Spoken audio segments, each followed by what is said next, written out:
Welcome in. It is a Friday night, and it is time for Views from the Stands. And Yes, we got the sir. G Mike with us tonight, man. It is riding solo with me and Mr. G Mike. We have a very, very special guest going to come on here in a couple minutes, which we're extremely excited about. Mr. G Mike, it is NBA time, man. The Super Bowl is in the past.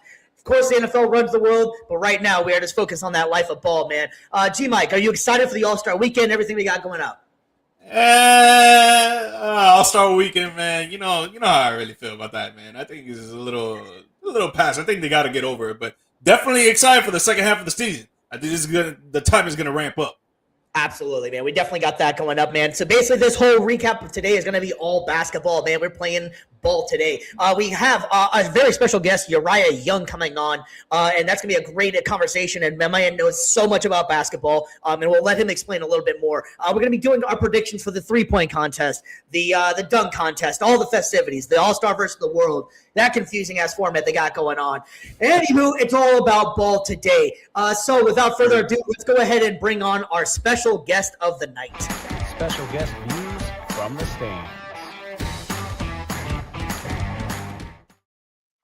All right, and welcome in Mr. Uriah Young of the new and of the Young and Old podcast. Mr. Uriah Hall in the building right now. This is our time that we usually give to people when they first come on, man. Give a humble brag, and you don't have to be humble about it. Tell everybody about yourself, man. Don't be modest. So, Stevie, you got the energy, man. I love the energy. Mike, I actually echo the sentiments about the All-Star game. We'll get into that in a minute. But as far as about me, what I'm all about, so I'm the founder and executive producer for NBA Now and Then, the Greatest Comparisons. And essentially what we do, guys, is we compare NBA players past to present. We bridge NBA eras, and we connect generations of NBA fans around the world. And we do it through our comparisons. We've been doing it for 2.5 years. We are in season 3. We've been downloaded in over 55 countries. And, we're just excited to be able to offer an alternative to what the podcast sphere is like, which is basically a lot of debate style and analysis, which what you guys do.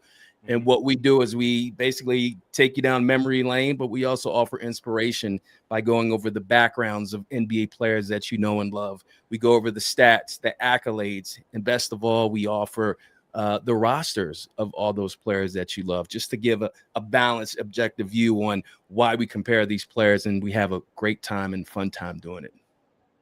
So this is so great. I'm glad that you're actually coming on here because George and I are that perfect age gap in here where I am still never left the 90s, and George is always telling me how old I am in here. So I'm so glad you're on here because you can maybe be the happy medium or just agree with me that the 90s were better. So I'll try. I'm a 90s guy too, just to be honest with you. I'm a 90s guy. There we go, man. All right, just to start it off then. Go ahead. Yes, I've been waiting for this. Your opinion on the skill level between the 90s and today's NBA. Well, the reality is, G Mike, is you have to consider the era and the style of play of today. The three-point shot changed everything. And ironically, I was watching a documentary on Prime about the ABA and how it was the ABA that introduced the three-point shot. So I think what's happening is the comparison of the 90s players versus today. I think if you take those 90s players and put them in today's game, I think they would still just be as skilled. The athleticism might kind of lean more towards players today. But again, it's all about style. So I think you look at MJ, you look at Charles Barkley, all the players, GP, Gary Payton, Sean Kemp, like all those guys could get up and could do pretty much what the guys are doing today. Kyrie is a different animal. I don't think anybody's done what Kyrie can do. But yeah, I think the skill level, you have to consider the eras. So my argument to it, right, it's more definitely 90s All-Star players. I definitely agree they can play in today's NBA, right? Yeah. But in today's NBA, even the 15th man on the bench, I think will be a star already. I was waiting for the this. 90s. In the 90s. Not a superstar, but like borderline All-Star, maybe didn't get enough votes, Boom, they didn't get in. All right, well, let me give you an example. They real have quick the then. So let's stats. go. They have the Let's go stats. with Cameron Payne, who thinks that Cameron Payne thinks that he should be on every All NBA team as it is. I don't think he could last in the '90s NBA or something like that. So I mean, it depends on what guys you're talking about here, though, too. Yeah, true. No, true. I'm just saying that there's more, in my opinion, there's more players in today's NBA that can play in the 90s than there is more 90s NBA players that can play in today's NBA. Well, again, you have to consider the style of play, right? So in the 90s, I was a Sixers fan. I'm still a Sixers fan, unfortunately. We had guys like Mike Jaminski. We had guys like Jeff Ruland. We had guys like Kurt Nymphius, Bobby Thornton. I'm going old school on you guys. Yeah, and because back then, centers, the expectation was back to the basket, right? Yeah. Feed the big man. That's not the game today. So had those players in terms of the pool of players today, could Jaminski play in today's game? Probably not, just because that wasn't his game. That wasn't his skill set. So it's hard to dismiss that fact.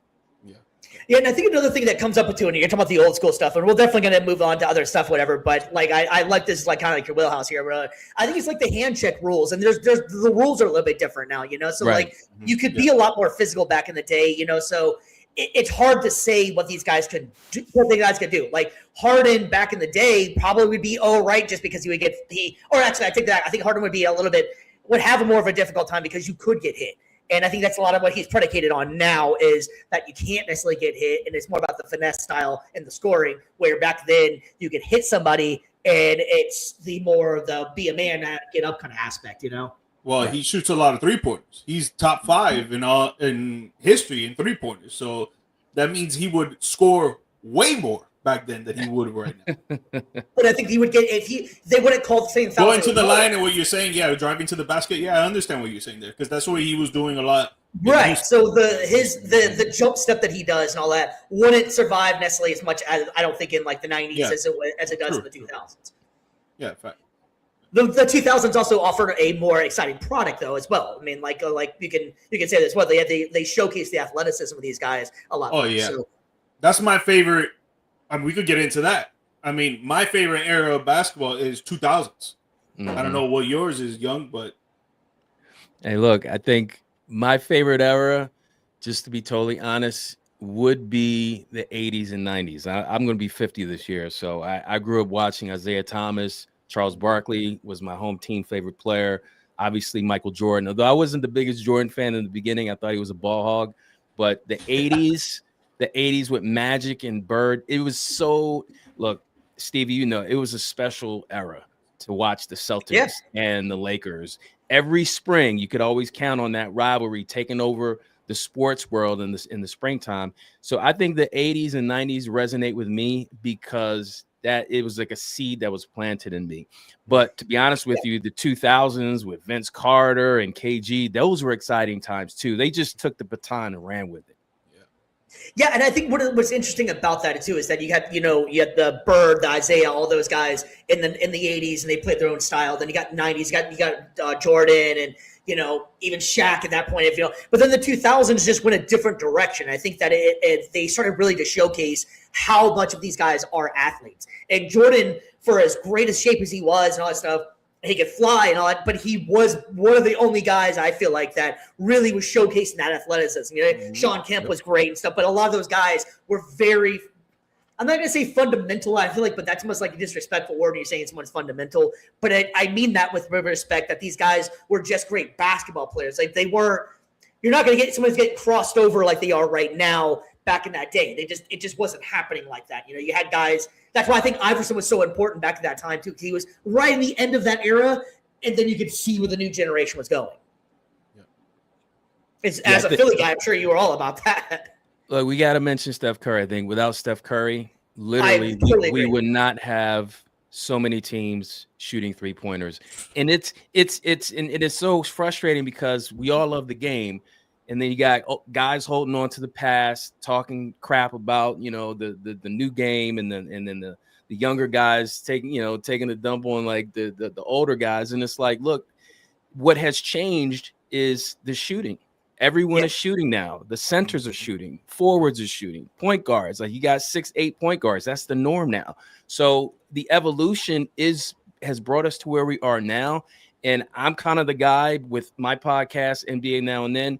We try to, appreciate the game and enrich the game because it's not going anywhere. Like they're not getting rid of the 3-point line. I'm sorry. So get used to guys shooting a bunch of threes and just hope that they go in more than they do not.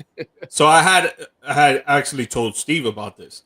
I was like, the way that you fix that is by implementing, in my opinion, what I would try to push to try to fix it is implementing the dunk to be worth 3 points. So that you're gonna have guys trying, not always just shoot the ball, trying to drive in and actually try to dunk on someone or get their own dunks off a fast break or whatever. You'll see more highlight reels like you used to see in the 2000 and the beginning 2010s until Steph Curry obviously took it and just ran with it. But you'll see more of the highlight reel of going to the basket instead of away from the basket.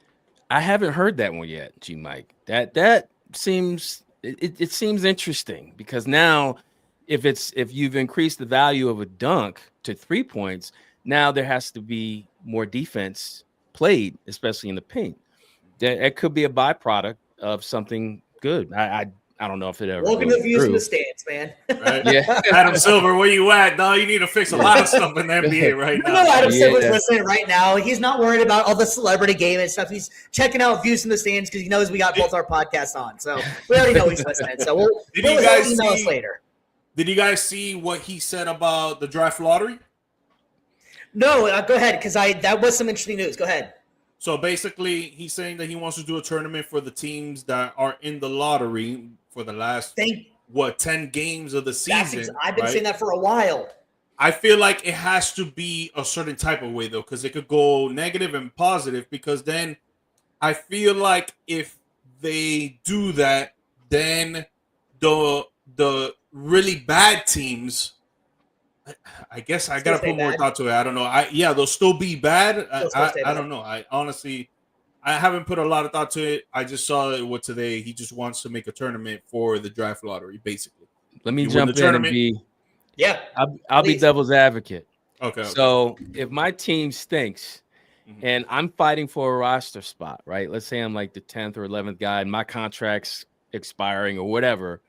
I'm gonna play hard so that my team can draft a guy that could potentially bump me off the bench. Yeah. Why would I play hard for that? Yeah. Why would I play for like a top pick, some stud coming out of Kentucky to take my roster spot? I'm sorry. I would not play hard for that. It's just me. I don't know how serious he is about this tournament. That's cool. I didn't think about that aspect of it really. And so we've always kind of gone back and forth with like the NBA Cup. Like, what's your thoughts on the NBA Cup? Do you like the NBA Cup? Are you a fan of it? Yo, I'm glad you brought that up. So I guess I think it was like New Year's Eve or Christmas Eve, either one of those. I was on Twitter and on our NBA Now and Then account, and people were going at KD about the tournament. So I chimed in and I said, "Hey, KD, be honest. Like, what do you think about the courts? I don't mind them trying to get some excitement during that time of the year, but the courts, man, I cannot look at those courts, the bright red or the bright green." And KD actually chimed in and he was like, he was like, if he could change anything about the NBA Cup, he would change the courts. So we got KD co-signing on our tweet. Nice. There we go, man. There we go. No, the courts are horrible for real, man. Every time I look at it, I'm just like, dude, like I feel like I'm staring at a highlighter. Like, You know what? I'm surprised instead of completely painting it, I'm surprised they haven't taken a page out of like hockey, because it still is it's not a non-moving floor. So you could theoretically, for the viewership or something like that, have something over top of it, or if you could, with all the technology they have, you can put something over top of it, not change the court. So it's almost dangerous for the players too, in a way, because they can't see where they're going. And like, I like the idea to make it exciting, but yeah, I agree, it's distracting as hell.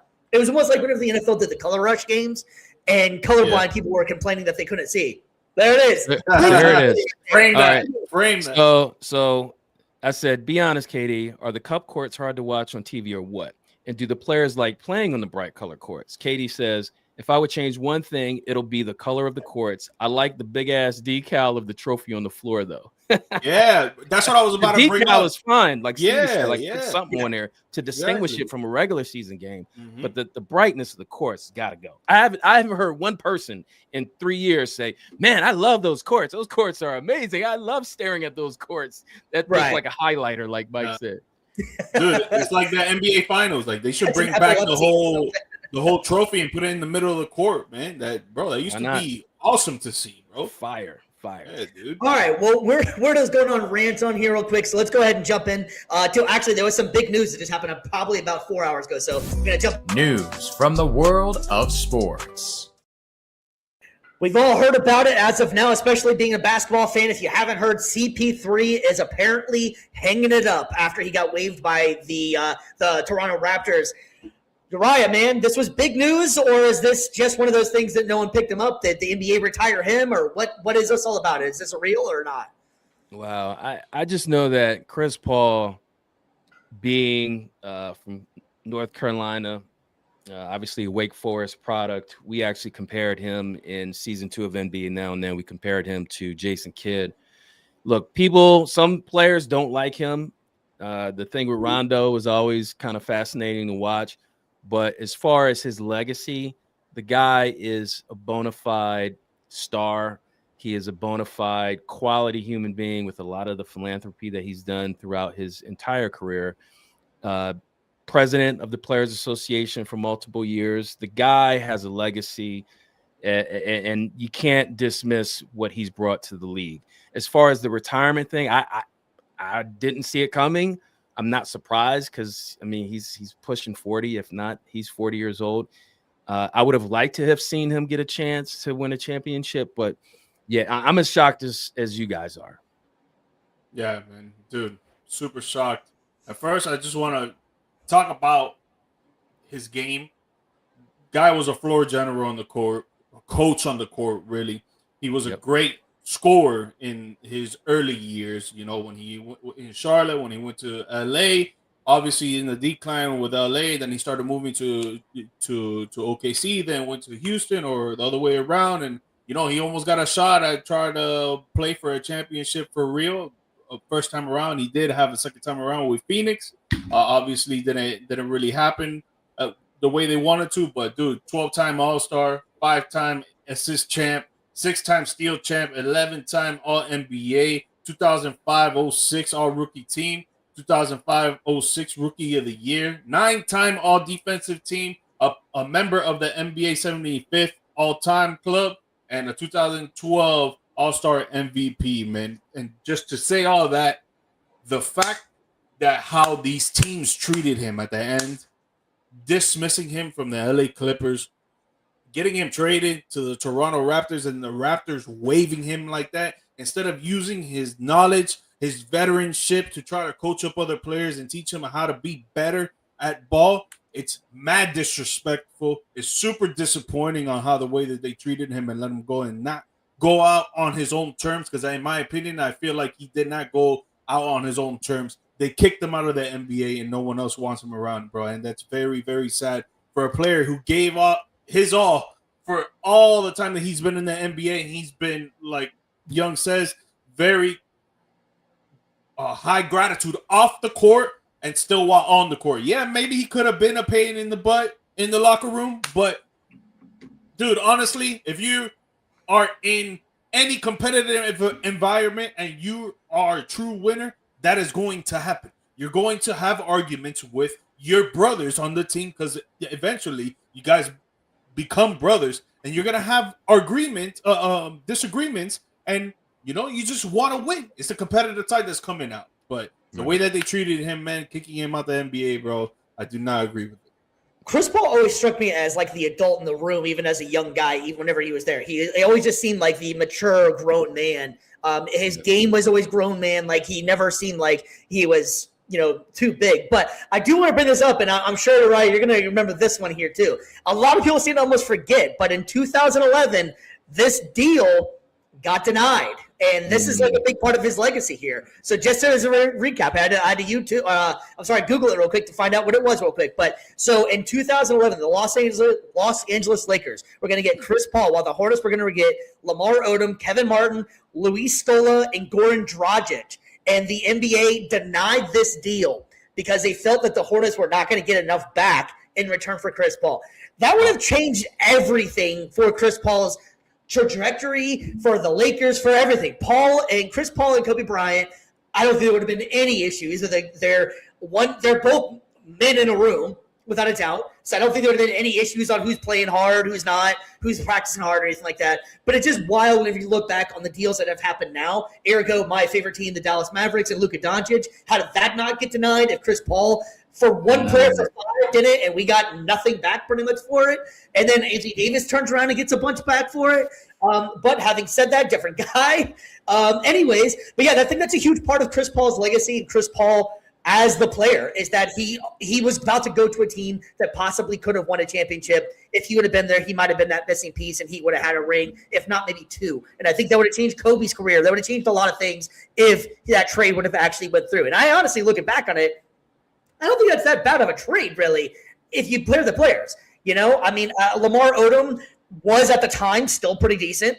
Stoll was an underrated player. Kevin Martin was an emerging player. I don't think they realized what he was until later on. So I think that deal, although one player for that many guys seems on paper pretty bad, in the grand scheme of it, I think it actually would have worked out. Yeah, it's David Stern. He threw a monkey wrench in that whole deal, and you know the NBA was. I think they were the owners of the Pelicans or the Hornets at the time. And as far as like you guys left out the other part of CP's legacy, lockout too. It was lockout. Listen, he gave us some of the greatest State Farm commercials with his characters, with the mustache. And look, the best one is when he's power walking. That was like a couple years ago. Look, great personality, great floor leader, like you said, Mike. And I am, now that I think about it, the way Mike framed it, I'm very disappointed that this is how he's going out. I think him being with Kobe, it would have been the best point guard in the league with the best shooting guard. I could see why the league would have been scared of them putting something together. They would have ran the table, even with Odom not there, because I think they still had Gasol, right, at the time.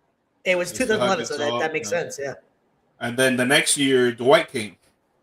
Yeah. Well, that was also as a result of all that. Then he had the Steve Nash and Dwight debacle that never really panned out either, and that was all because of that Chris Paul trade didn't come to fruition. You know, so that's a big moment in NBA history, really. Huge. Steve Nash was at the end of his career. Dwight Howard, right? He was still at his peak, but I guess like he probably didn't like the way that stuff was run with Kobe and all that stuff, because Kobe was another one that I've heard that wasn't really great at communicating. So it was like, well, that's why I think that Chris Paul and Kobe would have worked perfectly, because they essentially are the same guy. That's why I was bringing that point, is that you're never going to have to say, hey, Kobe, you practicing? Or what was that about? Or something, you know, where Dwight was like, hey, I missed the pass. And, you know, but hey, I'm fun. I'm Superman, you know. Kobe and Chris Paul, there would have never been none of that at all, you know. So I think that would have been such a great dynamic. That would have been just fun for the fans to see as well, just to see those two guys out there. You know, because, I mean, think about it. I mean, in Kobe's time, Kobe had Derek Fisher and a bunch of other decent point guards. I would say no one that wasn't like horrible, but no one that was like an actual game-winning point guard, right? Yeah. Yeah, I thought that was really interesting. So, I mean, I think, and we'll be talking about this here in a couple of seconds here about the Hall of Fame, but Chris Paul, I mean, I don't think there's any kind of question, especially with the NBA's with the Hall of Fame. Chris Paul is first ballot, correct? There's no debating with that, just because he's absolutely. Yeah, he's second all time in assists, I think. Yeah. No, definitely. The way that the NBA just lets anybody in, he better be first. Well, what better time than now? We can go ahead and bring it up here. So this is the 2026 class that's supposed to be going in. This is at least the notable ones. You got Doc Rivers, Blake Griffin, Mari Stoudemire, Candace Parker, and Ella Donna. All right, gentlemen. Thoughts? Me and G-Mike were talking about this, and like I don't really understand. I think honestly, Doc Candace Parker and Ella, I can understand. Maybe Amari Stoudemire and Blake Griffin, like, what are we doing here now? Like, does anybody just get into the Hall of Fame now or what? Like, why? Maybe correct me I'm wrong or help me out here. There's someone that's not on this image that I think Kevin Johnson? Yeah, Kevin Johnson. Yeah, that's what I was going to say. I would put Kevin Johnson on there before Stoudemire, even though Stoudemire has, I think, more All-Star appearances. Look, Kevin Johnson in the 80s, do you understand? He not only went to the Western Conference Finals before Charles Barkley got there, but he was going up against Magic Johnson, John Stockton, all-time point guards, and he led his team. And Charles Barkley's been on record saying that Kevin Johnson was the best point guard he ever played with. And when a guy like Charles Barkley co-signs for you like that, I think Kevin Johnson, he had the numbers. I think he was the first point guard in history, if I'm not mistaken, to average over 20 points, 10 assists, and I think 2 steals a game while shooting 50% from the field. Blake Griffin, he had a great career, don't get me wrong. But look, Kevin Johnson became mayor of Sacramento. Like, come on, that right there gets you in the Hall of Fame. That is why you're welcome on here anytime. That is literally the one thing I told G-Mike. I was like, Kevin Johnson's more kind of thing that he ran Sacramento. Yeah, man. Like, come on, put that man in there. I think he deserves to be in the Hall of Fame, in my opinion. And let's not forget NBA Jam. I mean, he was pretty damn good at that too, man. Absolutely. All right. So, anyways, we were just talking about it before, man. G-Mike, what's your thoughts on this class? We can go into there's a couple of different directions we can go in this one. Do you think this class is worth getting in the Hall of Fame? Or do you think the NBA has just gotten a little bit too soft with getting anybody in? Now, this not so before I say that, before you answer real quick, this isn't saying that all these people are making it in. This is just the most notable ones that are eligible, but NBA is pretty friendly with getting in the Hall of Fame. What's your thoughts? I'm on the fence with it, man, because, Blake Griffin was an outstanding player with the Clippers. Then he gets traded to the Detroit Pistons, and he looked like his career reincarnated. Yeah. And then obviously, he had injuries, and it started to debuff when he went to the Brooklyn Nets. That he was with KD and he was with Kyrie, he was with Harden. I thought that team was going to go all the way. Honestly, I thought he was going to be a good fourth player that they can use to, level up their roster and get to the NBA Finals, right? But I don't think he did like such outlandish stuff. When you look at his accolades, it's not super crazy.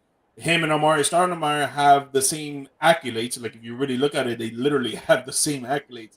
I get why Stoudemire is there too, because he won a lot of playoff games with Steve Nash and the Phoenix Suns. Like, they did a lot of work there. He did a lot of work in the New York Knicks with Carmelo Anthony, J.R. Smith.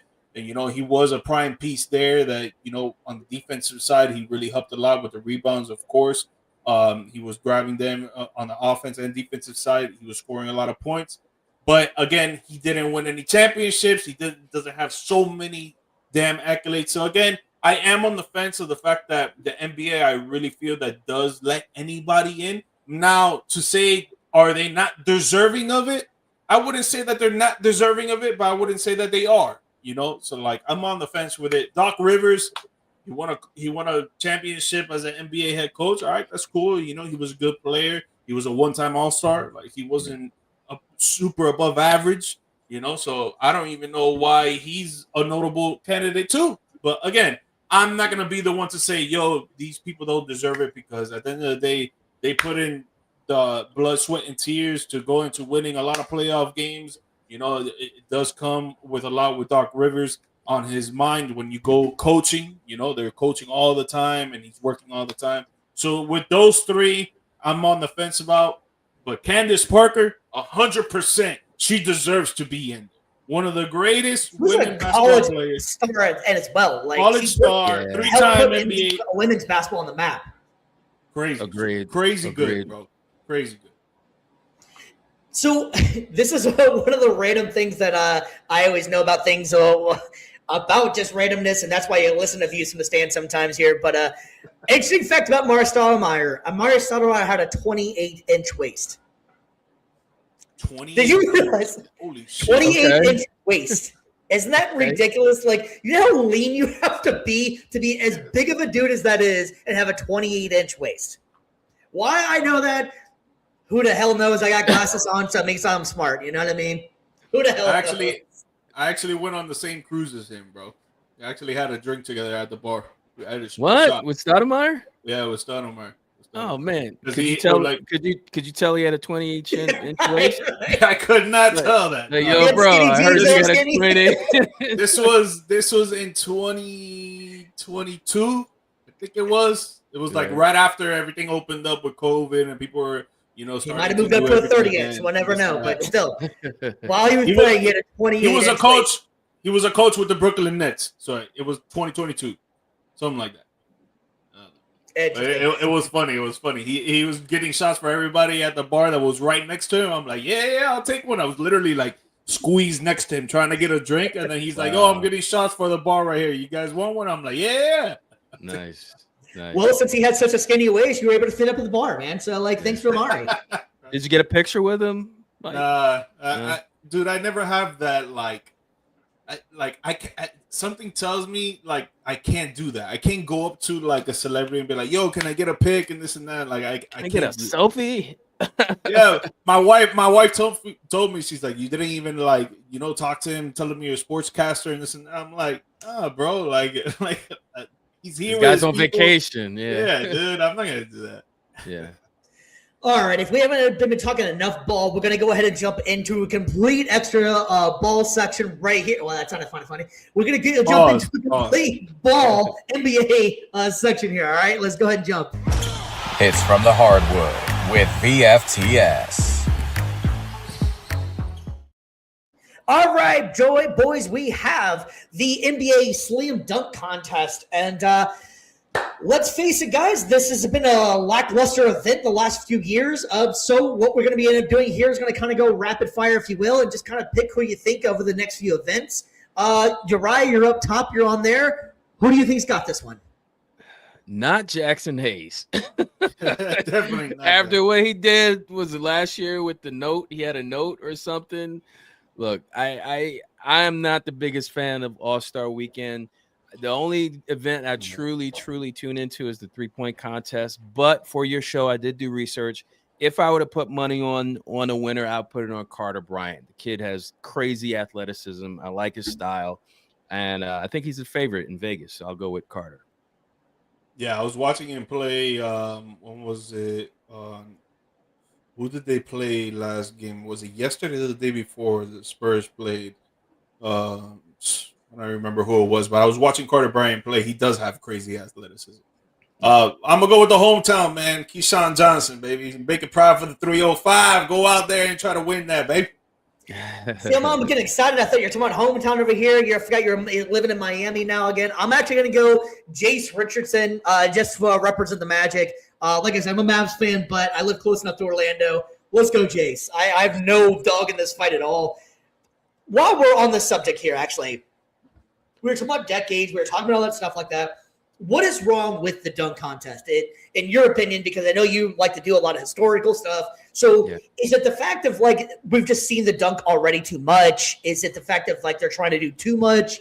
Like, what is your thoughts, and why do you think the dunk contest has kind of not been the marquee? Because you're completely right what you said. The 3-point contest has now dominated, and I never thought, and it's such an athletic league, that people would rather see people just shoot baskets unguarded than actually watch people do something that they could never do. I'm glad you mentioned that, because a few years ago, after Mac McClung won his first of 3 dunk titles, I actually interviewed him after the Delaware Bluecoats game. So the All-Star Weekend, Friday, Saturday, Sunday, I got an opportunity to cover the Bluecoats, which is where McClung was playing. And it was a Wednesday night. It was cold as hell in February. After he played like crap because, I mean, he just participated and won the dunk contest. He was probably so tired. He was, just exhausted that he played like crap. And in the G League, he was the man. Every game that I covered for the Bluecoats, he was the best player on the floor, but not that night. But the point is when I interviewed him and I asked him about the experience of winning the dunk contest, I tried to get a juicy answer out of him. So I said, Matt, congratulations on winning your first dunk title. I said, out of that weekend, what stands out to you? And of course, he went totally PC on me. He was like, oh, just having my family out there was so memorable. I was like, oh, man, I wanted to hear about stories with KD and LeBron. But anyway, I digress. You know, the NBA is really reaching when they have to have a G League player as the focal point. So it's leaning towards, I think, phasing out, in my opinion. If you can't get stars, if you can't get Zion Williamson, who came into the league as a viral star before viral was a thing, he can't even suit up and be in the dunk contest. Ja Morant can't be in the contest. I mean, at this point, LeBron could probably be in it. But to answer your question, Stevie, I think what's happening is these players are so protective of their brand that they're afraid of looking bad. Why do you think it is? They're afraid of looking bad on the big stage, which is ridiculous because, you know, they do crazy dunks during pregame. So why not just do it on, you know, like Vince Carter did, you know, like Harold Miner. I mean, so many dunk contest winners, whether they were stars or not stars, they put on a show. And I think the fans missed that. Like, just to sum it all up, what Young just said, man, stop being pussycats. Stop being pussycats. Go out there and be dogs. Be dogs. Right. Yeah, look, we've had the conversation that I feel like it comes up every year kind of thing, and that's what I kind of like. That's why I always go back to why I like the '90s better than like the the early 2000s. I can't say I didn't like the 2000s, and I want to make that very clear. I'm not like anti that. I just like the mentality of like the '90s where it was very much a dog mentality, you know, like those guys were, this is my sport. And like Jordan took it very serious. I am the dunk champion. You're not going to outdunk me. Or, you know, who is it? Help me out here. I'm drawing a blank. Atlanta Hawks. Dominique. Thank you. Yeah, Dominique. How could I forget that? You know, like you had guys that were going at it. Like this meant something that, hey, I can represent for the entire year. I can dunk better than you. I don't understand what the NBA needs to do, and I don't understand where the mentality is, and I don't know if it's that a younger generation is so scared to fail that you can't just be like, hey, I tried. Like there isn't all the cameras, dude. They're cutting out of like I tried. Can all the haters that's going to be like, oh, you missed that dunk, could you do a quarter of what that guy was about to do? No, you can't. Otherwise, you'd be in the league. So, like, why is it that you can't just fail for 20 minutes, 15 minutes, and if you don't fail, then you're living on for forever. Like my favorite dunk, and it's not in the dunk contest, is still the Vince Carter dunk when he jumped over the 7-foot guy in the Olympics. And he leaked that image lives on in history forever as one of the baddest dunks ever. And I don't think that these younger generation of talent that's out there, like you said, Morant, you got Zion, there's a lot of guys that could probably put on a hell of a show. But they're not looking at the bigger picture that you're going to live on forever. You know, like you may be relevant right now, and then you tear your ACL, and then the next big guy comes in there and takes you out, and you're forgotten about. But again, if you make that dunk, no matter what, every highlight reel, we talk about dunk contests and stuff, you're always going to be remembered as the guy that did that. Yeah. I wonder if, Mike, you mentioned the cameras, you know, just too many cameras, or maybe it's just the idea that social media is like instant reaction. That if they do something, that's kind of what I was getting at, that could tarnish their brand, even if it's just, you know, who wants to become an instant meme if you stumble and fall, you do a dunk that's completely whack and people just instantly coming down on you. So maybe it's that they don't want that type of negative attention. But I think if players really, really love the game and wanted to please the fans, they would step up, like you said, G Mike. But it's not like that no more, man. It's all about the money, man. It's all about the money, the brand, the fame, for sure. Now that's one thing. Well, many other things, but one thing for sure from the '90s basketball that I love the most is what Steve brought up: that dog mentality.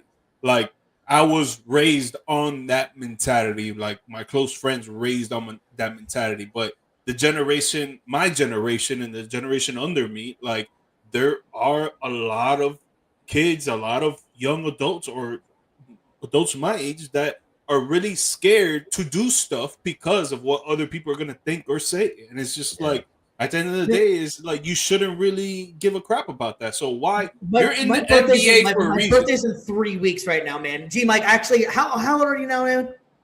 32. 30. Oh, damn it. So this is literally a decade apart a year. I'm turning 41. I didn't say that out loud. We can edit that in post-production. I'm turning 41 February 27th. We celebrated your 40th on here, dude. What are you talking about? Yeah, exactly. Yeah, that's so wild because each one of us have a different, almost a 10-year gap between us of like different perspectives of how basketball was and stuff. But it's kind of wild. So let me ask you guys this, and this is something I've always kind of wanted to know, especially kind of goes to the dunk contest, if you will, or just the idea, the social media aspect of it. Do you guys think it's such a bad thing to be posterized, or do you look at it like you're trying and playing defense? Because I've always looked at it like, yes, you don't want to be on the poster, but at least that dude that's on there is actually trying. You know, like, would you rather be the guy that, like, well, yeah, I just walked out of the way. Well, why? Because I didn't want to be on a poster? Or, hey, I tried to block that, and Anthony Edwards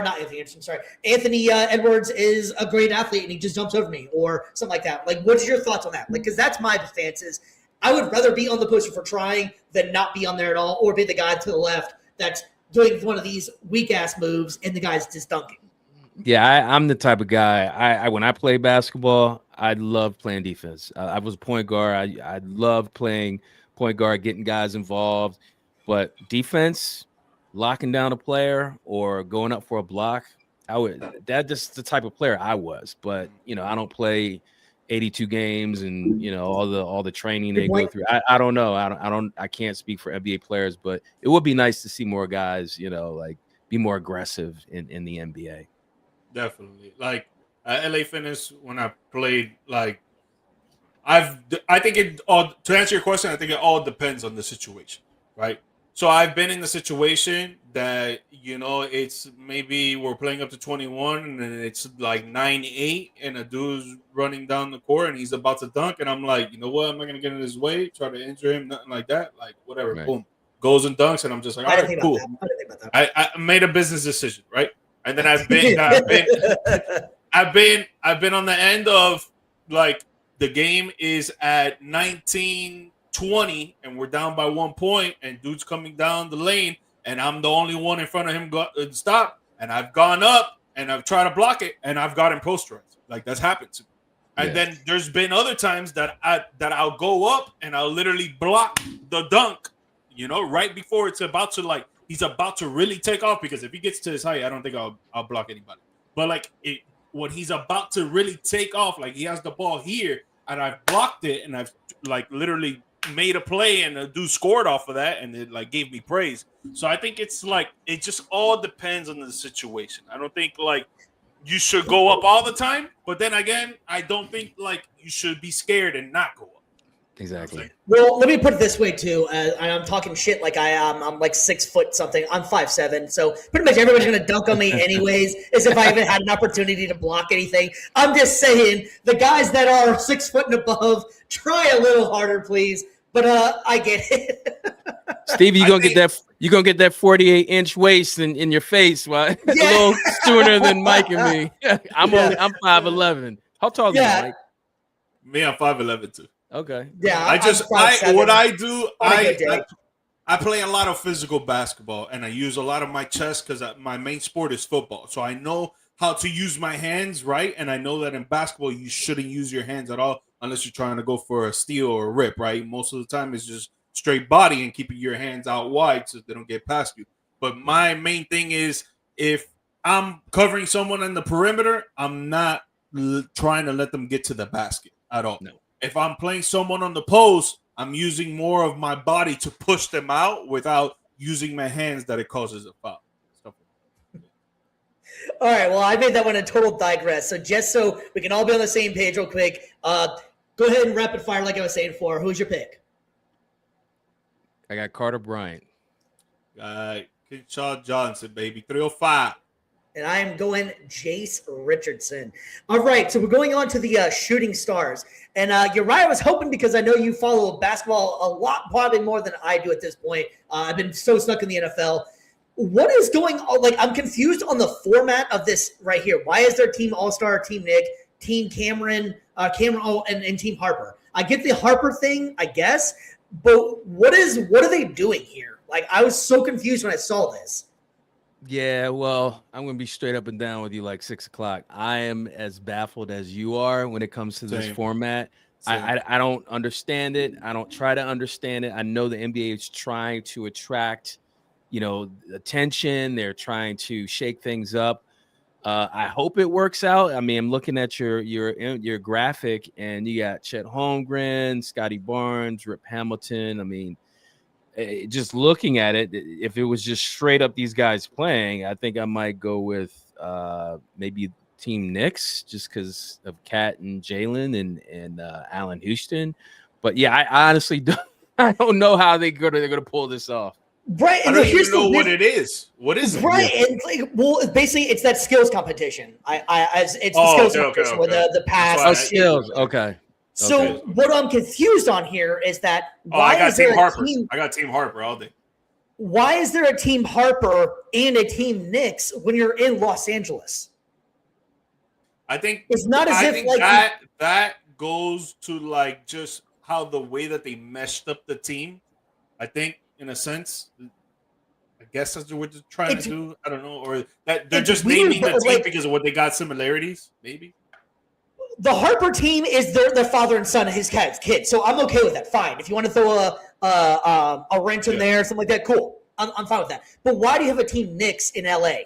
If it was New York, completely understand. But what happened to Pau Gasol and Brian Shaw? I don't know. Just it's like you could go on and on with LA Clippers, or you know what I mean? Like, why are we doing Team Knicks? That one's And just what my is logic. Team Cameron? What is the thread between Constantinople, what is that? Maggette, and Jalen Johnson? What is? I was hoping you guys understood this, so I didn't sound like a moron like when I'm live, but like I don't understand what the hell this is at all. To be honest with you, I don't know. Maybe they went to Guys, Cameron. we are sportscasters, ladies and gentlemen watching views of this thing. We are sportscasters, so we are supposed to know everything that goes on in sports, right? But when you got an event, a weekend that has turned into a circus act, this is what happens. This is what happens. People are not in tune. People are not down to watch it. A lot of viewership is going to be lost. What I think the reason why All-Star Weekend still goes on is because a lot of people still attend in person. it's money, which is the bro. same It's thing. money. Right. That too. Which is the same thing with sponsors galore. with the Pro Bowl. With the NFL Pro Bowl, I think it's the same thing. Yeah. All right, so just for out of curiosity here, who are you guys picking in the skills competition? Is a Team All-Star, Team Knicks, Team Cameron, and Team? Wait a second.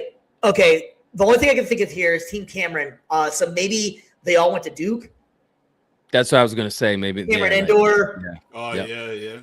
Yeah. Maybe that's what it is. Team Harper is all the Jalen father Johnson. son. Team Knicks, they all play for the Knicks. Team All-Star is just the other guys that didn't make the other stuff. Or they're all All-Stars, I guess. Yeah. I guess. All right, so if I have to pick, I'll go first in this one. I'm going Team Harper. Yeah, I'm gonna go Team Harper too because the way that Dylan Harper plays right now, he's playing disgusting. Man, he could really dribble the ball and pass the ball out. Man, I really feel like he by himself can win this chat. Yeah. Well, I like Jalen Brunson. I like Cal. I like the Knicks overall. They got shooting between those three guys. Yeah. And you got Jalen as a point guard. I'll go Team Knicks. Yeah, no, all right. And I agree with you, actually. Team Knicks makes a lot of sense, too. I did pick Harper to win the Rookie of the Year. And I don't think it's going to necessarily go that route. He went against his own player, his own team's player. You went against. Yeah, I know. Well, I thought I didn't want to be like that guy, that homer that just picks all Mavs and all of that stuff like that. But so you're right. You should check this out here. We have a segment we kind of created called "What the L," and so I'm probably going to be on there for that one. We just did it a couple of weeks ago, and basically you make a bold ass take, and you have to explain what you were talking about or what you thought. And turns out I'm probably going. Yeah, I'll probably be my own segment on that one. All right, so the granddaddy of them all, which is so crazy that we got to this point in the NBA. Let's get into it. It is the 3-point shootout, and this has turned into quite the spectacle. Oh my God. Go ahead, Sorry. go ahead. G Mike, you're up, man. No, go ahead, you're up. It just annoys me. Why is Damian Lillard there? And why is Bobby Portis there? Like, Yeah, those two. Yeah. bro, like, Damian Lillard hasn't played a lick of basketball. He probably Yeah, won't that's true. play a lick of basketball this year. And Bobby Portis barely takes threes like that. And even more, barely drains them. Well, I think he has the highest 3-point percentage out of all of them right now, if I'm not mistaken. So Taking I, like Well, I if you think take he's one for pretty good. one, Two if you shots take a one for week. one. Oh, is that what it is? The I volume don't is know. not. I don't know.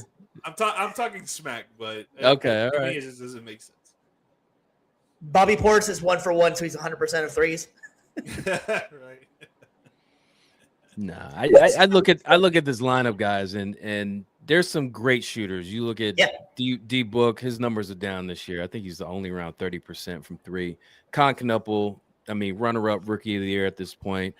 I love his shot. I'd probably put money on him because he has a sweet shooting form. Yep. But I am going to be a homer, guys. I'm going with my man Tyrese Maxey, Sir. who is just, man, he is so fun to watch. He's a great kid.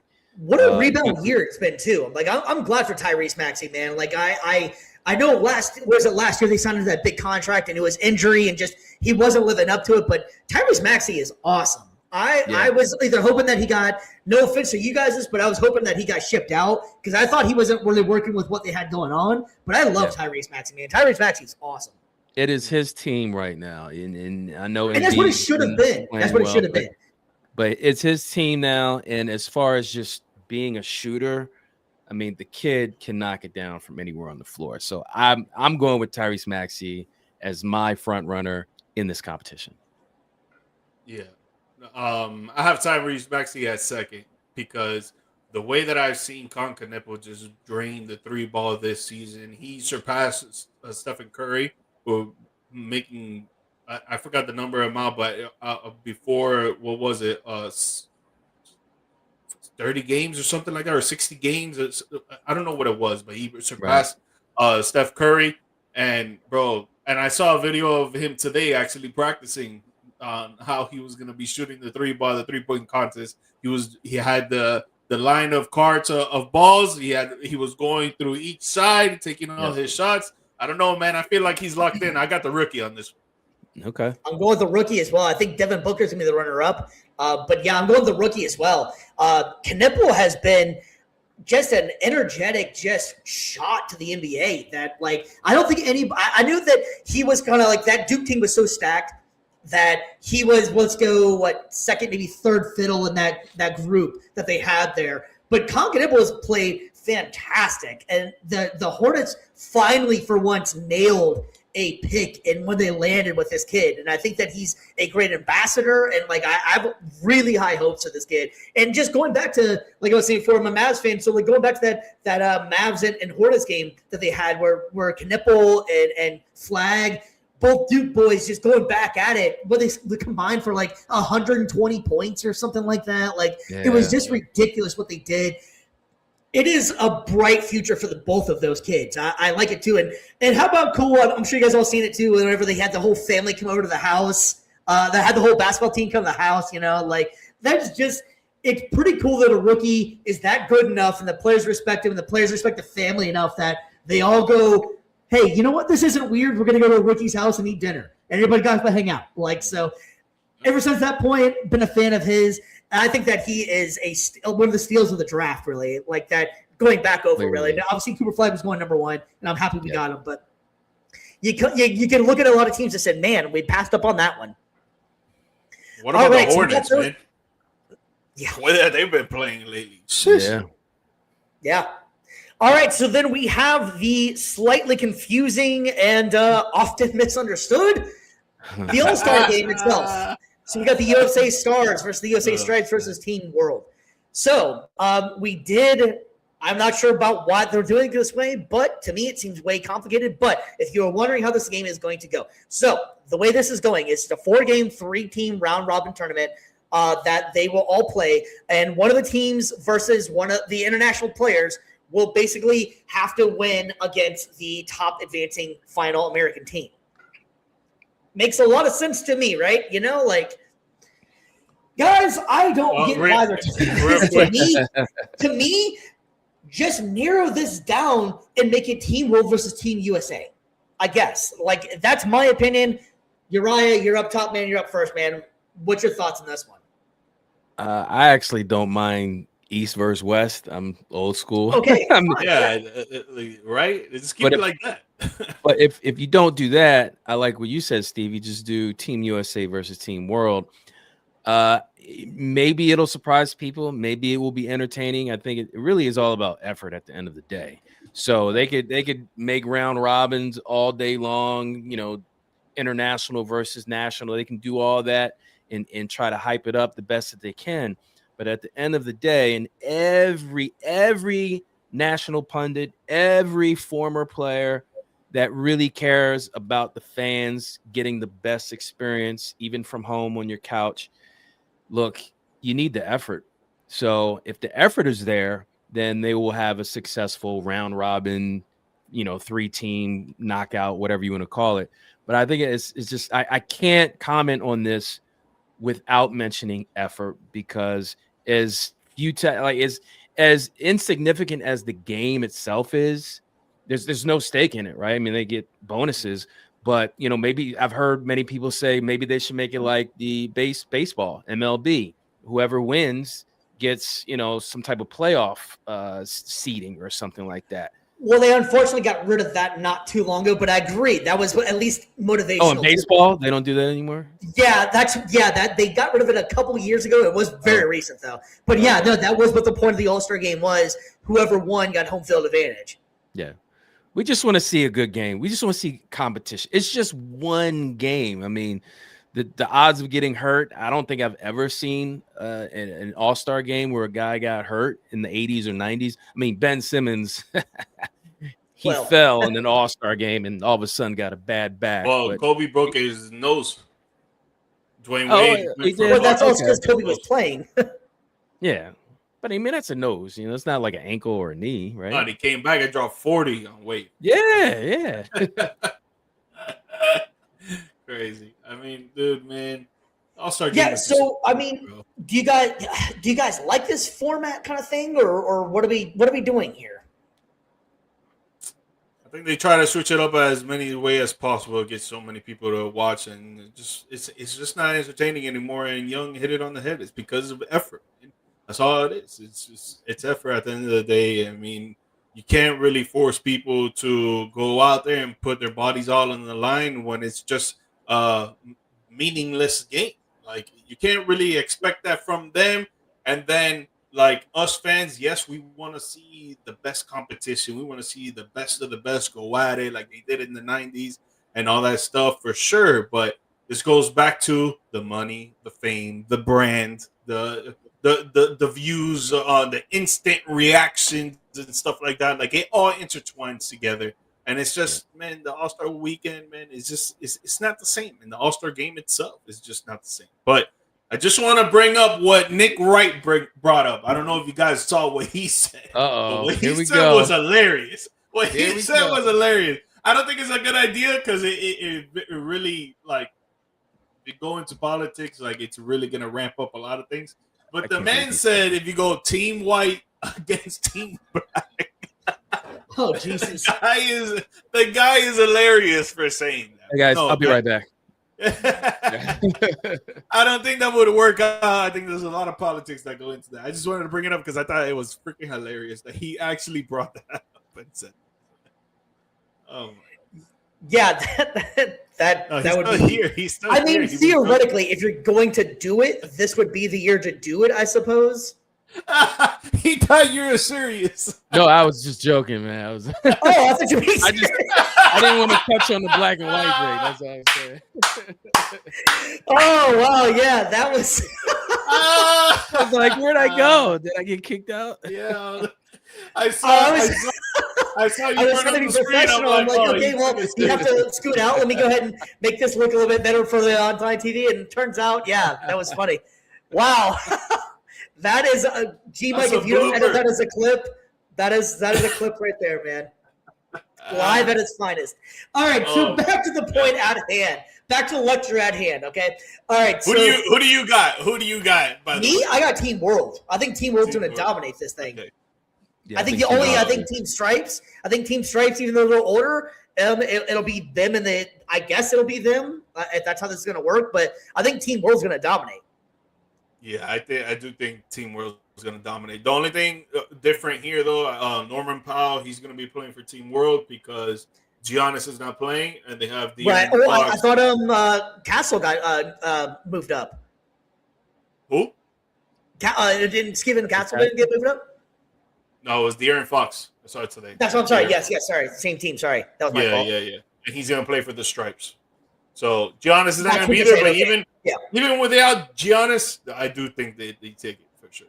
So I just want to chime in. I'm looking at Wemby down in the corner, right? And if there's any players that have been vocal about changing the NBA's attitude or players' attitude towards competition, and the attitude matching the lingo. Look, I saw Chet at the top. If Chet is going up against Wemby, I don't care if it's an exhibition game or not. I can only imagine him taking this very seriously, just because Chet is on the other side of him guarding him. So that'll be interesting to see. And you know what, Wemby, I think he is the face of the league, even right now, in my opinion. That's and why I love. going to come on here anytime, my man, anytime, because you're speaking my language. I love his attitude. I love that he talks about, playing the game with integrity, taking a little shot at OKC with all the flopping and stuff. But I love what Wemby's all about, and I hope that he could be the catalyst to inject a lot more seriousness in terms of taking the game seriously, just putting an effort so that we can get a quality experience as a fan. No, I agree with you too. And like Wemby, he's only he is, I think, 20 at this point, or 21 maybe. It's amazing, and I love that. Like you're completely right. He wants to just play basketball and wants to play it the right way. He wants to put in the work, and like that. If that's the face and that's the future, NBA has a bright future. And I think he's different than all these other younger guys that like want to be able to do the flash and stuff. That kid just wants to get better and be great. And of course, he lands in the freaking Spurs. As a Mavs fan, I fucking hate it. But I think that he is one of the most, like, I've never been so happy for like a players to get drafted. Even as, like I was saying, as a Mavs fan, when I saw him get drafted, even his interview right then, I was like, damn it, Spurs did it again. They found him again. They got it. Because, like, I love everything that he's about. He's all about playing basketball, getting better, working hard, and it's not about being flashy in the camera and stuff. It's about legit rings, and that's what that kid wants. The only thing I'm so glad you brought that up. The only problem that I have with it is because I really feel, and I hope not, I hope I'm completely wrong, knock on wood or whatever, but I really feel he's going to be injury prone, bro. His body, he's going to be injury prone because he has a freak of a nature body, and he's playing like he's 6'1" and he's actually 7'4". He doesn't have so much weight on him, and if he does get more weight on him, that's gonna mess up his knees, could mess up his ankles. But if he doesn't get weight, he could get injured other ways by getting hit while he's going up by accident, or him falling on the floor. Like him being so bony, he might break the bone. Like, again, I really hope that does not. I can see you want something, Ryan. Go ahead. You're right. No, I agree with you 100%. But you're talking about a guy that's hanging out with monks and astronauts, and he's already talking about being the greatest of all time. Yep. As far as injuries, look, I'm a Sixers fan. From the moment Embiid stepped on the NBA floor, I looked at how his body was and how it's all about how you land. No one ever taught Embiid how to land. If you watch him jump and dunk, go back 10 years, he would dunk and he would come down, and he would not bend his knees. When he lands, he does not bend his knees enough. So if Wemby can learn from fragile players like AD or Embiid, learn how to freaking land, bend your knees.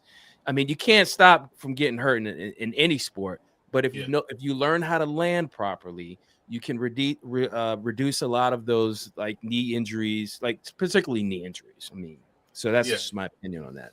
We'll bring we'll all bring Dr. Tommy back and he can explain a little bit more. For Dr. Tommy Reed, yeah. Yeah, shout out to Shout Tommy out. Reed. Doc, Yeah. if you're watching, we love you, man. Yeah, so let's just put this one to rest, I suppose. Uriah, you're up first. Who are you picking? I'm going Team World. Team World. Wow, this is anti-America, I guess, if you will, but I'm going Team World as well. I think World, Jokic. they're just like they're just on another level right now, and I think that's. They are. Do you think that it's more of a pride thing, or why? I don't know. I can't quite put my thumb on it that we're this. I think pride has to do with it. 100%. Pride definitely has something to do with it. I'm not gonna say it's all of it, but pride definitely has something to do with it, bro. You know what it is? At the end, that Americans have been the top of basketball world for what 20 some years now. Since it's been an inception, really. Yeah, literally. And you think you think that these other players across the waters, above us, under us, whatever, you think that they don't want to be better than us, man? 100% they do. 100%.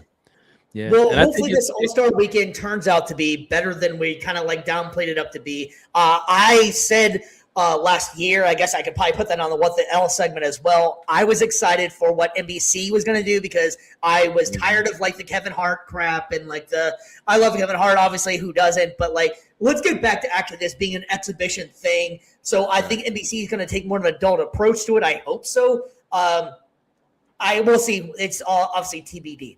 All right, so there's another thing we wanted to talk to you about. We got 2 more segments to go real quick with you.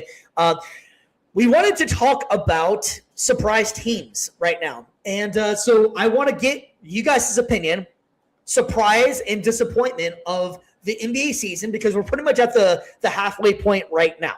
So Uriah, you're the guest on the show tonight. How about you give me your surprise and your disappointment? Or you can go in whatever order you want. But who are you surprised and disappointed about this season?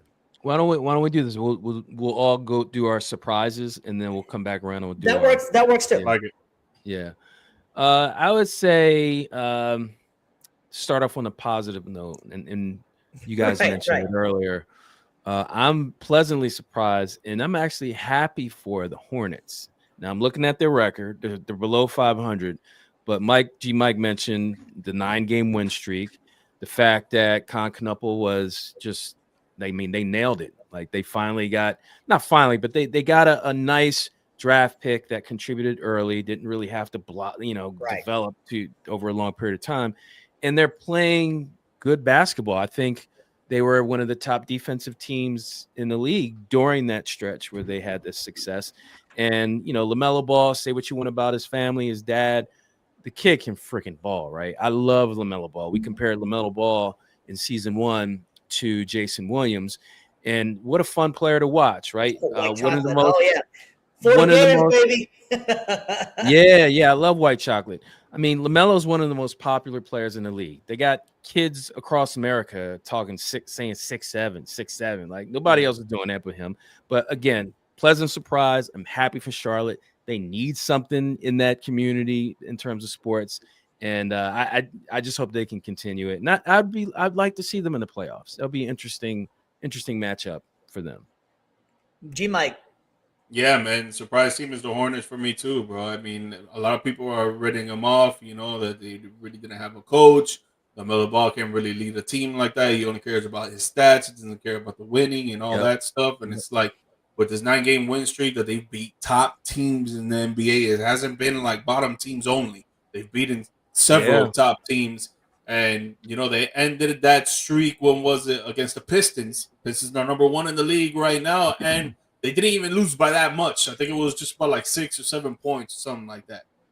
So they had a chance to actually win that game and continue the streak. But you're seeing them right now in play-in format, and I definitely know about the play-in with the Miami Heat the last 3 years. So definitely they can win that against the Hawks, the Heat, the Orlando Magic, or the Chicago Bulls. Man, it looks they can win any of those games and actually get into the playoffs, man. So, a lot of praise for them right now. I'm going to go a little bit off the rails, I guess, and for this one for a second here. I'm going to go. I'm surprised in how great Detroit has been. I knew Detroit was on the rise. Detroit being 40-13, like that goes back to the Rip Hamilton, Ben Wallace days, and I don't know if they even had that kind of record. Check me if I'm wrong on that one, but that's pretty impressive as well. I'm impressed with the Hornets, like you guys have seen, they're on the rise with it, and they're doing what they can. But I think the team that I have honestly been the most surprised in is the San Antonio Spurs, and the fact that once again they seem to have figured it out. And like I said, I brought this up a number of times. I'm a Mavs fan, so I hate the freaking Spurs. But this is amazing that they've been able to actually lose Greg Popovich and not even lose him like he got fired.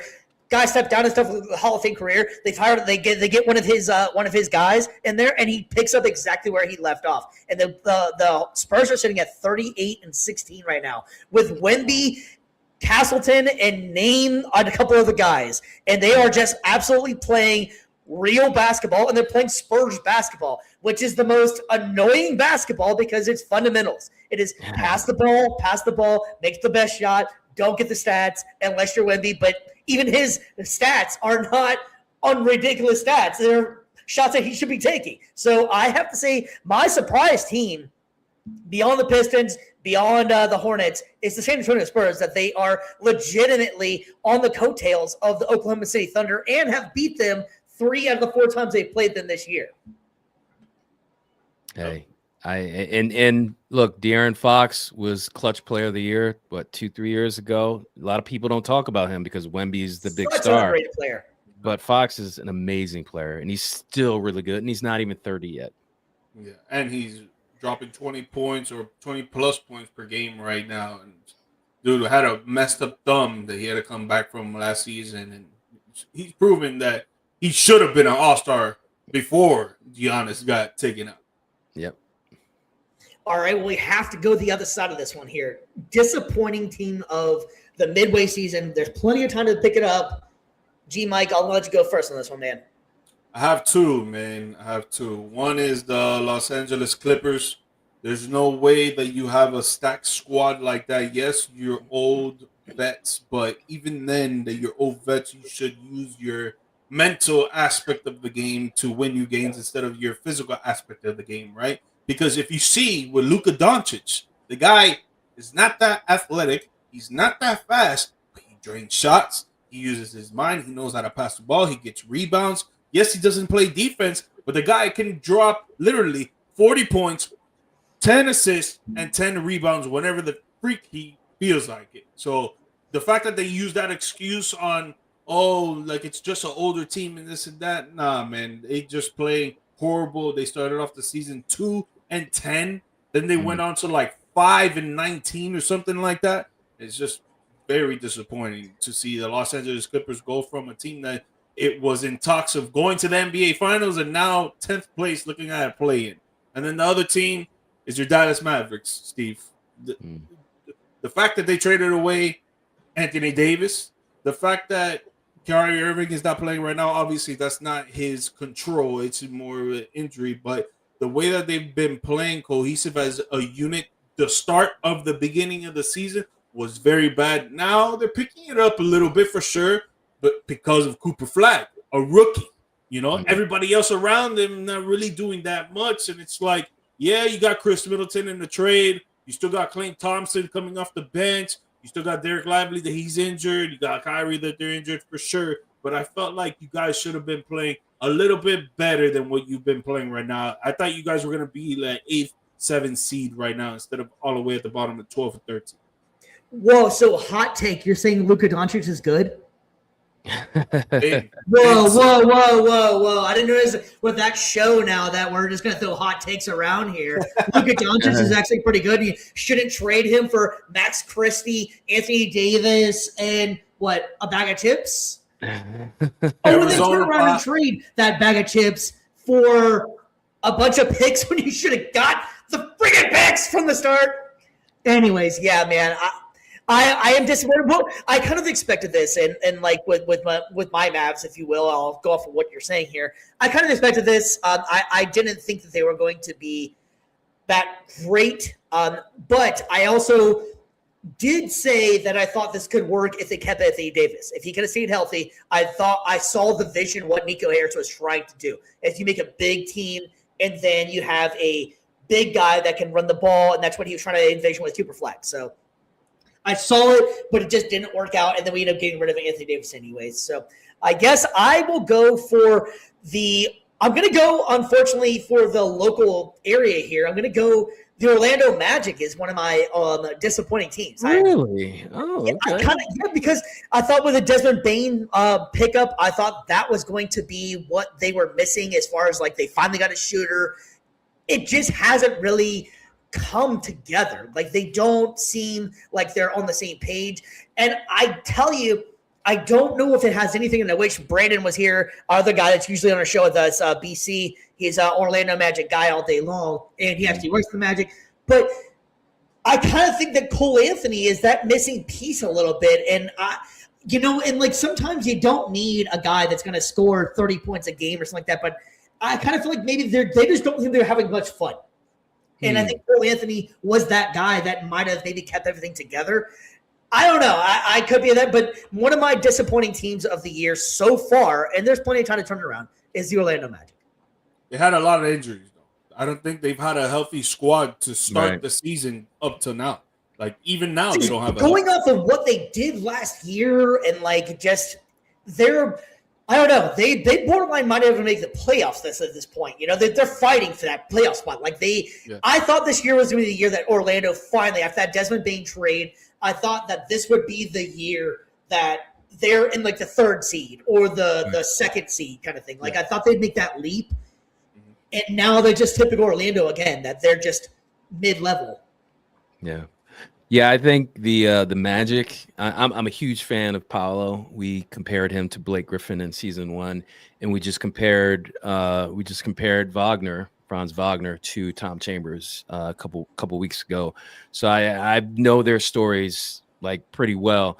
As far as Orlando, they're not my most disappointing team, but to just piggyback on what you're saying, the injuries, and then I think when it comes to cohesion and getting back to that chemistry they had when they had the playoff run and lost to the Cavs 2 years ago. That was a great Game 7, by the way. Yeah. I think they'll be able to recover. I think they're going to make a run. How deep they go in the playoffs, that remains to be seen. But I now get to vent to you guys. I'm a Sixers fan. So you know where I'm going with this. You know where I'm going with this. Put you on the spot here. You're on the big screen. Look, man. When they traded Jared McCain, and I like Jared McCain a lot, that was it for me. I made a promise. I will not watch the 76ers, my home team, until either they make the Eastern Conference Finals or Josh Harris is no longer the owner of the 76ers. Here's why. They traded a first-round pick who, he got injured, but, I mean, look at what he's doing in OKC in limited minutes, right? The Sixers are in win-now mode, right? So if you're in win-now mode, why get rid of depth, a really solid player from Duke, that stands for something, and not get another player in return? It makes zero sense. So there had to be a financial decision. They're trying to, not get taxed or whatever, whatever $3-5 million they're going to save. I don't know the number, but our owner owns, I think, 6 or 7 professional sports teams. The Commanders, the New Jersey Devils, and obviously the Sixers. You can tell where his priority is. It's not on the Philadelphia 76ers. It's not. And that goes for a lot of boneheaded moves that he's made over the years. And I think Michael Rubin, he's no longer owner or minority owner. Like the culture that the Sixers have had since Embiid has been there has driven me to my threshold. I just can't take it anymore. The drama, the stuff that happened with PG, they should have a better record than they do now. Even though Embiid's healthy, is he though? I don't think he is. Well, he's as healthy as he's the city of Philadelphia. Everyone's like, wow, Embiid, he's actually back to his old form. He can't jump anymore. So defensively, he's a liability. Let's just call it what it is. He'll get you 30. He'll get you 30 points. 30 points and 8 Put a rebounds. hand up. He's 7-1. It doesn't matter. Just put a hand up. No, I watched until recently. I've watched every Sixers game. He cannot jump So defensively. you're still in the boycott. I'm in the boycott, man. I got Still in the stuff to boycott. do, man. I can't give three hours of my life to a team that's going to let me down in the second round of the playoffs, like they've been doing. In the past We're years. on the same boat. Is that we're on the same boat? Like Wait, Pat who's your Riley, squad? Who's your squad? Mike? Miami Heat. Miami The Heat. Heat. Oh yeah. Pat Riley, you Oh, need to yeah. retire. Hey, Pat I Riley, mean, you need to But retire. at least dog. you guys made the finals twice. At least. Did I not mention we got rid of Luca? Okay, did I not mention that already? So, Yeah, but you got Cooper Flag. I don't want to. Yeah, Cooper Flag. Yeah, I don't want to Get hear out of that, here, man. man. Yeah, I hate come to on. say it, but that might work out better. Oh, I didn't. Yeah, ooh, I think it mean, is. I think it's going to work out better. To be honest with Yeah. you, He's a better defensive player, 100%. he's. I think it better. Man, I don't want to do it. I'm not going to do He's it. not better offensively. Yeah, well, no. I wasn't saying Right offensive. now, was I saying don't think so. I wasn't going to say offensive. I was going to slip and say better all around, but I might not be slipping on that one. Luca will cook I them any don't day. think you are slipping, but if he is better all around, it's like by an inch. You know what I'm saying? Like Yeah. because Luka's offensive game is so spectacular. Sometimes That- an inch is all it takes. Yeah, no facts. But hey, pause. Pause. Yeah. But like I was gonna say, like his offense is so spectacular that it Oh, God, really yeah. Bro, like, overrides the fact that the guy does not play defense for nothing. But Yeah. Cooper Flag plays defense, but his offense is great too, but it's Yeah. not spectacular. It'll You know get what I'm there. saying? though. It'll get there. Yeah, I think it'll get It'll there get there. 100%. That's what I was saying. Right now, I don't think he's better, but maybe. All right. Well, we're going to go ahead and jump into our last segment right here with our down bad debate of the night. It's time for the Down Bad Debate. All right, ladies and gentlemen, we're going to have a snake draft. We're going to I'm going to rotate the order up here real quick. And there we go. All right. So our guest is always going to go first here. So we're going to do this pretty much. Pick your 5 from the NBA 2000s. You got your point guards, you got the shooting guards, small forward, power forward, Jesus Christ, and center. Wow.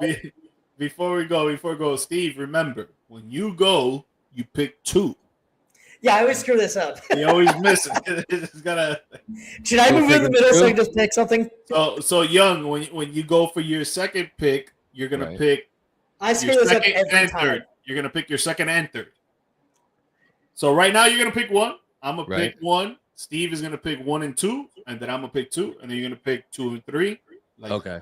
Yeah. Okay. And this is the messed up thing is this is my idea every time to do this. Like I screw it up every time. Yeah, that's why I had to say. I'm like, Yeah, that no, makes thank sense. you. That No, makes thank you. sense. All right. Snake draft. Okay. All right. Let's All right, let's do get it. Let's get it. Hold on. Put the drum roll. All right, let me find it real quick. Let me find the drum roll real quick. Oh man. Always forget to find We'll it. just go dance pop.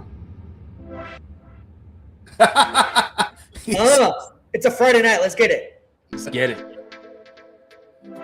I think it plays in the background. You gotta pause it. Oh, The Getting your music own that here. StreamYard He has, will. baby. Guys, if you're watching, you have your own podcast. Use StreamYard. I'm telling you, use StreamYard. StreamYard's pretty great.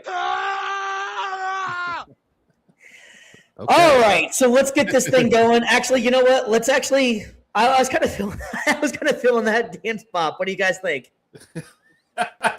No. That's like some type of Hey, That- we're appealing to the that world. was- We're appealing to the that was world. the song. That was the song that they used for the Blade movie before they published the Blade movie. And they took it. There we out. go. All right, we digress, man. It's Friday. We're just having fun here. All right, so Mr. Uriah, you're the guest. You're up first. So it does not have to. All you have to do is make your starting 5. You don't have to go in the order that is listed here. Okay. So if you want to take a center first, you want to, however you want to do this. But then, mind you, this is 2000 basketball, which is right up your alley. So Okay. All you're right. up first, my friend. My first pick. Man, my first pick is actually going to be someone who can do it all. And before injuries, he was right there with Kobe. I'm actually going to go with Tracy McGrady. Oh, wow. I just realized Tracy McGrady was on there too. I overlooked him. Good pick. T-Mac. Such an underrated player too, man. Yeah. A lot of people forget about T-Mac, man. Hey, he was that dude, bro. Special. For real. For real. If he didn't have those injuries, man, he would have been crazy nasty good. And he would have won multiple championships because he won one with the Spurs. But yeah, when real quick, so we compared Tracy McGrady to Paul George, and when T-Mac was in high school, he played in a tournament in Las Vegas, and it was the first time that scouts, like NBA scouts, had gone to this tournament. It was because of T-Mac. He was so coveted coming out of high school. It was ridiculous. What's kind of cool is I'm in the area of Vince Carter, so like Daytona is pretty much where I went to high school and stuff. So Vince Carter is like God for basketball around here. There's like a statue, and shout out to Vince Carter for real. I know he's never. He has a gym named by him too. Yeah. That's what I'm about to say. He has the gym's named after him, and Vince Carter legit gives back to Daytona Beach all the time, and like he does come back home. Like for real, Vince Carter is a fantastic dude. So I know he's probably never going to watch this, but if he ever does, Daytona loves you, man. So thank you. Shout out to the Florida boys, baby. Yeah. All right, so back to where we are with the snake draft. Look at the drama in here. I had the Euro dance music going. All right, so your first pick was go ahead, Uriah. Yeah, I got T-Mac, baby. T-Mac. T-Mac. My pick, you already know, baby. Going with the GOAT, baby. LeBron James. LeBron James. Wow, all right, so I get to pick twice, correct? Yeah. Help me out, G-Mike. I'm going to mess this up again. Yeah. My bad. I thought you were. All right. Help me out here because I'll mess this up every time. All right. So I'm going to go with I'm beginning a homer here. I'm going to go Steve Nash and Dirk. And because this was the 2000s, and the fact that Steve Nash and my Dallas Mavericks together, them two did not win a championship. They will win one for me. I'm going Steve Nash and Dirk. They ain't going to win one for you because I'm going to go D-Wade. And we going to bring it back to 2013, baby.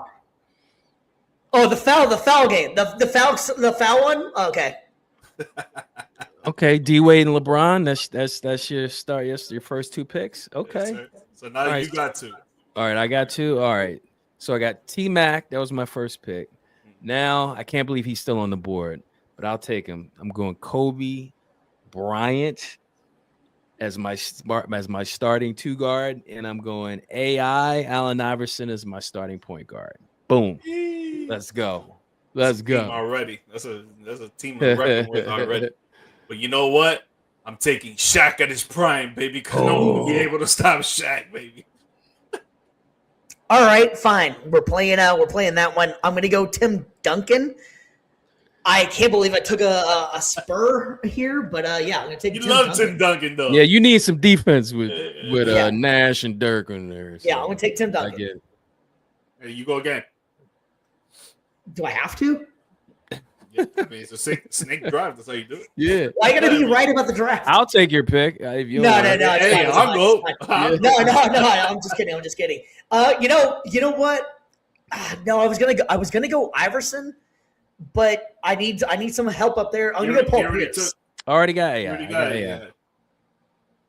Oh shit! Sorry. I'm gonna take Paul Pierce. Paul Pierce. So you have Steve Nash, Dirk, Timmy, and Paul Pierce. All right. Pretty much every my forwards all have the same exact shot. Okay. I got Bron, Wade, Shaq. Ooh, let me get a facilitator here. One of the best facilitators in the game to me with J Kidd. Maybe the way that he played in New Jersey, the way he was dishing the rock out there, man. One of the reasons why they got to the NBA Finals. Yeah, you can't go wrong with J Kidd.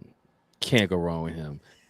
I'm gonna go. I need a big man, and I need someone that's gonna go toe to toe with G Mike's Shaq, and that would be the one and only Superman, Dwight Howard. And then you go again. You pick Your last one. Okay, my last one. All right, I need a power forward. So, I think I'll go KG. KG. I think Kevin Weber's gonna be Garnett. left on the table here. 100%. That's a great pick. But you know what? You had a good team. I'm not gonna even pick Weber, dog, because I need if I need a little bit more scoring to go up against Young's team, and I'm gonna take Carmelo, baby. Give me Carmelo. I just realized I picked Paul Pierce over Carmelo. I just realized that one. So All right, crazy team. damn. Yeah, so I'm down to Jesus. I'm down to my center at this point. It's whoever you want. You create your lineup. Ben Wallace, easy.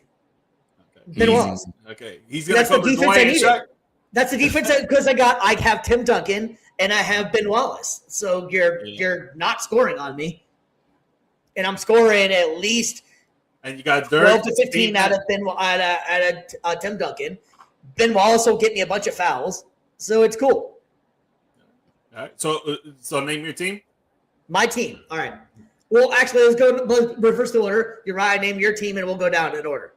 All right. And my starting point guard, I got Allen Iverson. Starting shooting guard, I have Kobe Bryant. At the 3, I got T-Mac. At the 4, I got KG. And at the 5, I got Dwight Howard. Yeah, my floor general is gonna be Jake Kidd. I got Dwayne Wade getting all the buckets like Mr. Flash. I got 2 small forwards. I got the GOAT LeBron James, and I got Carmelo Anthony, who's one of the greatest one-on-one players behind Kobe and MJ. And then at the realm, at the centerpiece, Shaq. No one's stopping that. All right. Well, I got Steve Nash, and I realized that I was only hoping on Steve Nash being my only guard, really, because I went more defensively and looking back at this now. So I got Steve Nash. I have Paul Pierce. I have Dirk Nowitzki. I have Ben Wallace. And yeah, I'm missing one. I didn't pick a shooting guard, did I? Well, you got Steve Nash, Dirk, Timmy, Paul Pierce, and Ben Wallace. I'm missing one.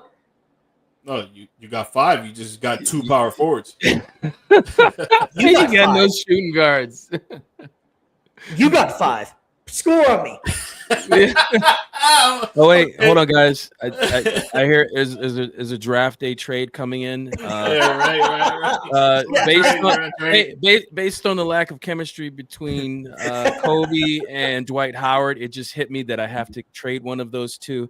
So I'm going to trade Dwight Howard for Yao Ming because I don't want any drama with Kobe and Dwight. So Yao Ming was Okay. crazy good. Bro.